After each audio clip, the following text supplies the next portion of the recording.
नमस्कार, मैं हूं मोबिना महक और आप देख रहे हैं भास्कर 24 न्यूज पर। इस वक्त की खबर। हरिद्वार में किसानों के ऊपर लाठियां बरसाने वालों पुलिसकर्मियों के खिलाफ जांच कर शीघ्र ही कार्रवाई करे। हरमिंदर सिंह लाडी। बाजपुर में किसान अपनी जायज मांगों को लेकर देहरादून ऊर्जा भवन का घेराव करने के लिए जा रहे थे। हरिद्वार के टोल प्लाजा पर किसानों पर पुलिस द्वारा बेरहमी से लाठियां बरसाई गईं, जिसको लेकर दर्जनों आक्रोशित कांग्रेस कार्यकर्ताओं ने किसान कांग्रेस के प्रदेश अध्यक्ष हरमिंदर सिंह लाडी के नेतृत्व में मुख्यमंत्री एवं राज्यपाल को संबोधित ज्ञापन तहसीलदार अक्षय कुमार भट्ट को सौंपकर जांच कराते हुए दोषी पाए जाने पर कार्रवाई की जाए। किसान कांग्रेस के प्रदेश अध्यक्ष हरविंदर सिंह लाडी ने कहा, हरिद्वार टोल प्लाजा पर किसानों के लिए पुलिस द्वारा बेरहमी से लाठियां बरसाई गई थीं। उन्होंने कहा है कि निष्पक्ष जांच कराकर दोषी पुलिसकर्मियों के खिलाफ शीघ्र ही कार्रवाई की जाए। नवंबर पहले सप्ताह में समस्त उत्तराखंड की चीनी मिलों को शुरू किया जाए। उन्होंने कहा, किसानों को फसल में डालने के लिए यूरिया खाद की आवश्यकता होती है। सोसाइटी द्वारा यूरिया खाद उपलब्ध नहीं करवाई जाती। सरकार द्वारा उत्तराखंड के किसानों को यूरिया खाद भी उपलब्ध नहीं कराई जा रहा। किसानों को ब्लैक में यूरिया खाद महंगा खरीदना पड़ रहा है। उन्होंने कहा है कि शीघ्र ही किसानों को यूरिया खाद उपलब्ध कराई जाए। यूरिया, एनपीके, डीएपी फसलों के समय पर सोसाइटी व मार्केट में उपलब्ध कराई जाए। वरिष्ठ कांग्रेसी नेता ब्लॉक प्रमुख प्रतिनिधि जोरावर सिंह भुल्लड़ ने कहा, किसानों का गन्ने का भुगतान 500 रुपए प्रति क्विंटल सरकार द्वारा कराया जाए। पिछले वर्ष का गन्ने का भुगतान 375 रुपए प्रति क्विंटल के हिसाब से कराया गया, जिसमें किसानों की लागत भी लौट कर नहीं आ रही। किसान घाटे में चल रहे हैं। अगली बार से किसान गन्ना लगाना बंद कर देंगे, जिससे चीनी को लेकर राज्य में गहरा संकट गहराएगा और चीनी महंगी हो जाएगी। आम लोगों को चीनी भी नसीब नहीं हो पाएगी।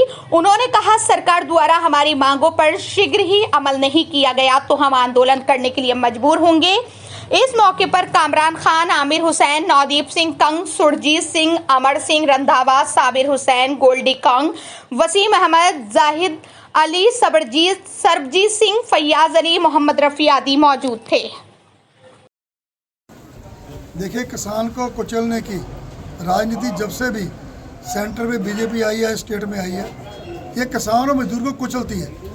अगर किसान बेचारा अपना कोई मांग लेके जाता है तो उसका आपके सामने आपने देखा होगा कैसे लाठियों के साथ उनको जख्मी किया गया। हम उसकी घोर निंदा करते हैं और मैं तो ये कहना चाहूँगा सरकार को कि ऐसा मत करना कि किस दिन किसान जो अन्नदाता है, धरती का अन्नदाता है, वो कहीं सड़कों पे आ गया तो उसने जिस दिन किसान ने अपनी फसल देनी या दूध देना बंद कर दिया अपनी डेयरी का, तो उसकी जिम्मेदार सरकार होगी। मैं तो ये कहना चाहता हूँ कि अगर किसान अपनी मांग भी रखते हैं, उस मांग रखने का अधिकार नहीं है तो क्या इस देश का कानून है? आपने देखा भी कैसे चीटा जपटी करी गई, पक्ष के नेता को भी नहीं बख्शा गया। क्या है?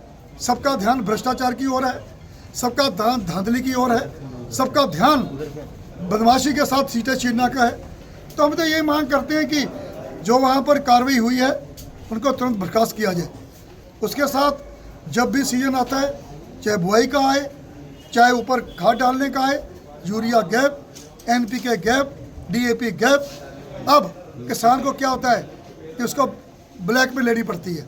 यह धंधा मैं तो ये कहूँगा कि सरकार की शय पर है। अगर सरकार टाइम से ये सब चीज़ें उपलब्ध करा दे तो ये ब्लैक ना हो, किसान को बेचारे को खाद मिले।